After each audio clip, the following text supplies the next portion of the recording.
Hello friends, welcome to speed 16 guys. आज का जो वीडियो है वो बेहद खास है उन लोगों के लिए जिन्होंने निसान मैग्नाइट को बुक करा दिया है। जो बुक करा चुके हैं, जो वेटिंग कर रहे हैं, उनके लिए बहुत ही ज़्यादा यूज़फुल और इन्फॉर्मेटिव वीडियो होने वाला है।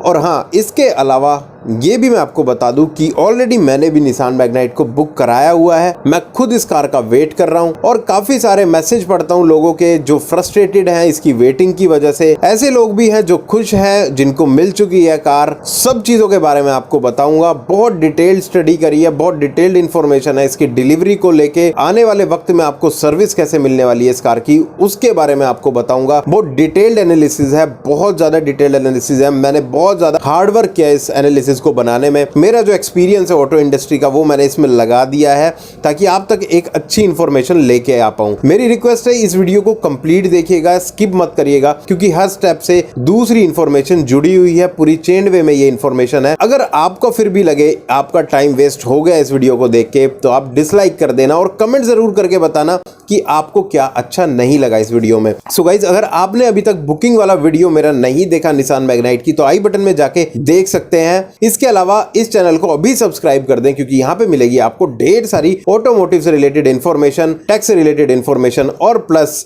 निसान मैग्नाइट की सारी अपडेट्स इस चैनल पे आपको मिलती रहेंगी। एक्सेसरीज से लेके डिलीवरी से लेके हर इंफॉर्मेशन आपको इस चैनल पे मिलेगी। सो गाइस, स्टार्ट करते हैं आज के इस वीडियो को। बहुत स्पेशल वीडियो होने वाला है। सो गाइस, सीधे पॉइंट पे आते हैं। मैं ज़्यादा डिटेल में नहीं जाऊंगा। निसान मैग्नाइट इस वक्त लोगों को बहुत पसंद आई। जिस वक्त लॉन्च हुई इस वक्त बहुत पसंद आई। इस प्राइस सेगमेंट में आपको कोई भी एसयूवी नहीं मिलती। इस प्राइस सेगमेंट में आपको कोई भी एसयूवी नहीं मिलती है। करीब करीब 1.5 लाख रुपए आपको सारी एसयूवी से महंगी मिलती हैं। ठीक है। इसके अलावा कंपनी ने जब इस कार का टारगेट लिया होगा, जिस वक्त इसकी प्लानिंग की गई होगी, उस वक्त कंपनी ने जो प्लान लिया था वो करीब 3000 का लिया था कि हर महीने वो इसको 3000 कार को बेचेंगे। कंपनी का ये टारगेट था। वो टारगेट उनका बिल्कुल उलट हो गया है। हमारा इंडियन मार्केट काफी ज्यादा अनप्रिडिक्टेबल है। कुछ प्रोडक्ट्स, अच्छे प्रोडक्ट भी यहाँ पे नहीं चल पाते और कुछ ऐसे प्रोडक्ट जिनकी उम्मीद नहीं होती वो भी यहाँ पे अच्छे से क्लिक कर जाते हैं। इसका मतलब ये नहीं कि निसान मैग्नाइट खराब प्रोडक्ट है या बहुत अच्छा प्रोडक्ट है। एक अच्छा प्रोडक्ट है डेफिनेटली, तभी लोगों ने इसको पसंद किया है। अब बात करते हैं कंपनी का जो टारगेट था वो 3000 का था। सडनली इसकी बुकिंग्स बढ़ती गई 35,000 के आसपास आज इसकी बुकिंग है। ठीक है गाइस। सो यहाँ पे कंपनी ने अपनी थर्ड शिफ्ट को भी चलाना शुरू कर दिया ताकि वो ज्यादा से ज्यादा प्रोडक्शन आपको दे सकें, ज्यादा से ज्यादा कार आपको मार्केट में दे सकें। अब यहाँ पे शिकायत हमारे जो भाई बहन हैं जो निसान मैग्नाइट को बुक करके बैठे हैं, उनको ये कंप्लेंट आनी शुरू हो गई कि एक्सवी और एक्सवी प्रीमियम ज्यादा मार्केट में दी जा रही है, उनकी डिलीवरी ज्यादा हो रही है एक्सी और एक्सेल के कंपैरिजन में। तो अब मैं यहाँ पे बता दूं आपको, अगर मैंने एक फिगर को बाइफरगेट किया, मैंने इस फिगर को तोड़ दिया, 35,000 की फिगर को मैंने तोड़ दिया। मैंने एक्सी वेरिएंट करीब 18,000 बुकिंग हुई है ये अंदाजा लगाया। एक्सेल की 9,000, एक्सवी और एक्सवी प्रीमियम की 5 और 3,000 की बुकिंग हुई है। तो करीब अगर माने 35,000 जो कार बुक हुई हैं वो करीब 50% शेयर एक्सी का है उसमें। मतलब एक्सी के जो कस्टमर है वो सबसे ज्यादा हैं। आप यहाँ पे गौर करिए। और एक्सी प्रीमियम के काफी कम कस्टमर है। अब यहाँ पे जो सेटिस्फाइड कस्टमर है उनका कमेंट नहीं आएगा। जिनको कार की डिलीवरी नहीं मिल रही, जिनको लेट हो रही है, उनके कमेंट आने शुरू हो जाएंगे। ठीक है। यहाँ पे अब मैं आपको बता दूं, कंपनी को जो प्रॉफिट है वो कंपनी को एक्सी पर सबसे कम प्रॉफिट मिल रहा है। अगर मैं मान के चलूं कंपनी को एक्सी वेरिएंट पे 30,000 का प्रॉफिट हो रहा है, तो वहीं एक्सवी प्रीमियम पे 1 लाख का प्रॉफिट हो रहा है। ये एक एग्जांपल मैं आपको दे रहा हूं। ये बिल्कुल फिक्स्ड फिगर नहीं है, प्रूवन फिगर नहीं है। ये मैं एक एग्जांपल के तहत आपको समझा रहा हूं कि कंपनी कहां पे गलत है और कहां पे सही है। ये मैं आपको समझाना चाह रहा हूं इस वक्त। अब यहां पे मान लीजिए अगर 30,000 का प्रॉफिट एक्सी पे आपको मिल रहा है कंपनी को, और एक्सवी प्रीमियम पे 1 लाख का प्रॉफिट मिल रहा है, और जिसमें कि 50% शेयर एक्सी का है और 8% शेयर एक्सवी प्रीमियम का है। और अगर हम टोटल मिलाएं, इन दोनों के शेयर का कंपैरिजन करें, तो सबसे ज्यादा प्रॉफिट जो कंपनी को हो रहा है वो एक्सवी और एक्सवी प्रीमियम पे हो रहा है। अब यहां पे गौर करिएगा इस चीज को, कंपनी का फोकस क्यों ज्यादा एक्सवी और एक्सवी प्रीमियम को बनाने में लग रहा है, क्योंकि यहां पे कंपनी को भी प्रॉफिट है, डीलर को भी प्रॉफिट है। तो अब कंपनी क्या कर रही है, प्रॉफिट का गेम खेल रही है यहां पे। बट ऐसा क्यों करती है कंपनी, उसके पीछे का भी एक रीजन समझिए। कस्टमर को कोई भी परेशान नहीं करना चाहता, और कस्टमर परेशान होगा तो वो दूसरी तरफ चला जाएगा। यहां पे कंपनी ये नहीं करना चाह रही। अगर कंपनी उठाती भी है, सबके वॉल्यूम को डिवाइड भी करती है, अगर मैं मान के चलूं वो 17% एक्सी वेरिएंट को बनाती है हर महीने, तो 3000 तो आपके एक्सी वेरिएंट बनते हैं। इसके अलावा एक्सेल वेरिएंट अगर 13% भी बनाती है तो 1170 आपके एक्सेल वेरिएंट बनते हैं। एक्सवी प्रीमियम अगर 10% भी बनता है तो वो 500 और एक्सवी प्रीमियम 300 बनता है। तो यहाँ पे मैंने एनालिसिस किया, 35,000 बुकिंग के हिसाब से बहुत सारी कारों की वेटिंग जुलाई तक पहुंच रही है, मार्च तक भी पहुंच रही है, अप्रैल तक भी पहुंच रही है। अब मैं आपको एक एग्जांपल दे दूं, मेरे एक फ्रेंड हैं, उन्होंने भी एक्सी का बेस वेरिएंट बुक किया था। उन्होंने कार के लॉन्च होने से पहले ही इसकी बुकिंग कर दी थी, करीब 17 नवंबर को। उनको कल वो कार मिली है, कल यानी कि 24 जनवरी को। अब आप समझ सकते हैं उस वक्त कंपनी के पास इतनी बुकिंग नहीं थी, फिर भी 2 महीने की वेटिंग वहां पे मिली। तो यहाँ पे जो वेटिंग है वो लॉजिकल है, बिल्कुल लॉजिकल है।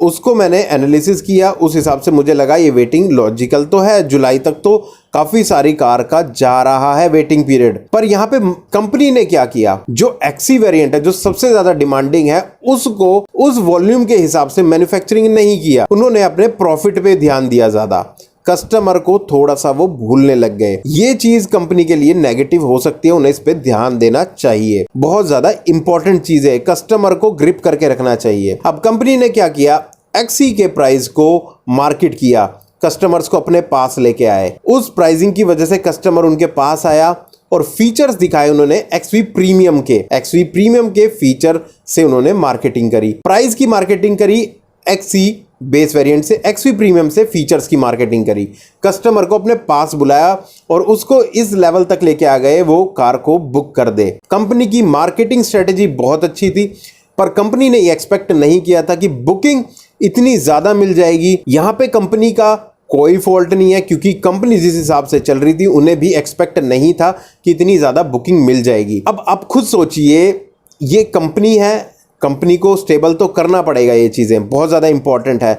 अब हम खुद पे लेते हैं, अगर हमारे ऊपर कोई सडन प्रेशर आ जाए तो हम खुद भी होपलेस हो जाते हैं। एक एग्जांपल देता हूँ, किसी शादी में अगर किसी ने 1000 लोगों के लिए खाना बनाया है और 2000 लोग आ जाए, तो उस इंसान का सोचिए जिसने वो अरेंजमेंट किया हुआ है, उसके तो हाथ पैर फूल जाएंगे। और यहाँ पे तो कार बननी है और 35,000 लोग बुक करा चुके हैं, जो कि एक्सपेक्टेड था ही नहीं। कंपनी उसको काउंटर कर रही है। कंपनी उसका डबल शेड्यूल इसलिए नहीं कर सकती क्योंकि जो उसके मैन्युफैक्चरर्स हैं, वेंडर हैं, उनके पास वो कैपेसिटी नहीं है, क्योंकि डाई, मोल्ड्स, बहुत सारी चीज़ें बनती हैं, लाइन बनती हैं, फिक्सचर्स बनते हैं किसी भी कार की कैपेसिटी को डबल करने के लिए।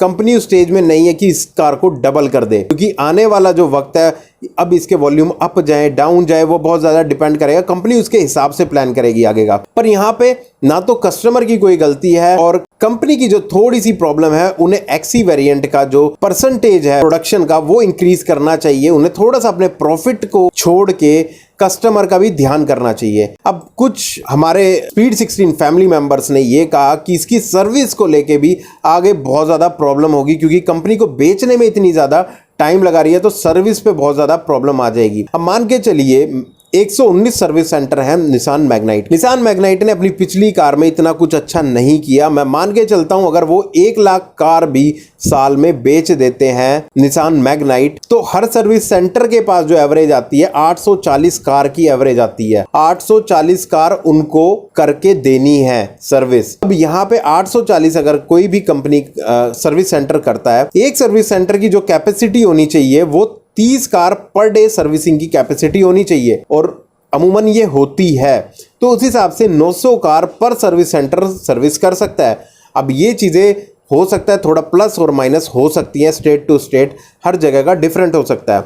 पर जो एनालिसिस मैंने किया उसके हिसाब से सर्विसिंग में आपको इतनी कोई प्रॉब्लम नहीं होने वाली, क्योंकि जब सडन लोड किसी भी कार की मैन्युफैक्चरिंग का आता है वो प्रिपरेशन नहीं होती। सर्विसिंग में इतना मेजर प्रॉब्लम नहीं आना चाहिए आने वाले वक्त में, और कंपनी को भी ये सोचना पड़ेगा कि उन्हें और ज़्यादा सर्विस सेंटर ऐड ऑन करने हैं आने वाले वक्त में। सो गाइज, मैं यही कहूँगा निसान मैग्नाइट को थोड़ा सा एक्सी का जो वॉल्यूम परसेंटेज है प्रोडक्शन का वो इंक्रीज़ करना चाहिए। प्रॉफिट को सोचते हुए, सब कुछ बैलेंस करते हुए, क्योंकि उन लोगों को भी अपने एम्प्लॉयज़ की सैलरी देनी है, क्योंकि कोविड पीरियड सबने देखा है, सब मजबूर हैं इस वक्त, सबको सैलरी उनके एम्प्लॉयज़ को भी देनी है, यहाँ पे कस्टमर को भी वेट नहीं करना, उन्हें भी अपने काम पे जाना है, कोई बहुत अर्जेंसी में कार को ख़रीद रहा है। सो मैं यही कहूँगा, अगर किसी भाई या बहन को कार ख़रीदनी है, बहुत ज़्यादा अर्जेंट हो रहा है, तो मैं यही कहूँगा आप अल्ट्रोज़ को ध्यान में रखते हुए उसको ले सकते हैं। सेम प्राइस रेंज की कार है, हालांकि एसयूवी नहीं है, सेफ्टी वाइज बहुत अच्छी कार है। और इसके अलावा अगर आप एसयूवी में जाना चाहते हैं तो फिर आपके पास ऑप्शन बचते हैं सोनेट के, ब्रेजा के और वेन्यू के, जो कि 1 से 1.5 लाख रुपए महंगी पड़ती हैं। हैचबैक में जाना है तो एल्ट्रोज अच्छा ऑप्शन है, इसके अलावा i20 का भी अच्छा ऑप्शन मिलता है, बलिनो मिलता है। अगर सेफ्टी को आप ज़्यादा ध्यान में रखते हैं तो फिर आपको अल्ट्रोज पे जा सकते हैं। सो यहाँ पे मैंने आपको सारी डिटेल्स बताई हैं, कहाँ पे क्या गैप रह गया, क्या लूप होल्स रह गए, कैसे काउंटर करना चाहिए कंपनी को। और आने वाले दिनों में मैं हो सकता है कंपनी को एक मेल भी करूं इस चीज़ के रिगार्डिंग, सारी जो कंसोलिडेट क्वेरीज हैं लोगों की, कोशिश करूंगा। पता नहीं रिप्लाई आएगा या नहीं आएगा, क्योंकि कंपनी मुझसे ज़्यादा बड़ी है, मैं छोटा सा यूट्यूबर हूँ। आप लोगों के प्यार से मैं इस वक्त ग्रो कर रहा हूँ, बढ़ रहा हूँ आगे, और होपफुली ऐसे ही बढ़ता रहूँ आपके प्यार से, आपके सपोर्ट से। इसी तरीके से आप सब्सक्राइब करते रहें, कमेंट करते रहें, और मैं ऐसे वीडियोस आपके सामने लेके आता रहूँ। सो गाइज, अगर फिर भी कोई क्वेरी आपकी रह गई हो तो मुझे कमेंट कर सकते हैं, इंस्टाग्राम पे फॉलो कर सकते हैं, वहाँ पे मैसेज कर सकते हैं, मैं सबको इंस्टेंट रिप्लाई करता हूँ, कमेंट में भी और इंस्टाग्राम पे भी। अगर कोई भी क्वेरी है आप मुझसे कॉन्टैक्ट कर सकते हैं। सो गाइज, इसी के साथ विदा लूँगा। जय हिंद, जय भारत।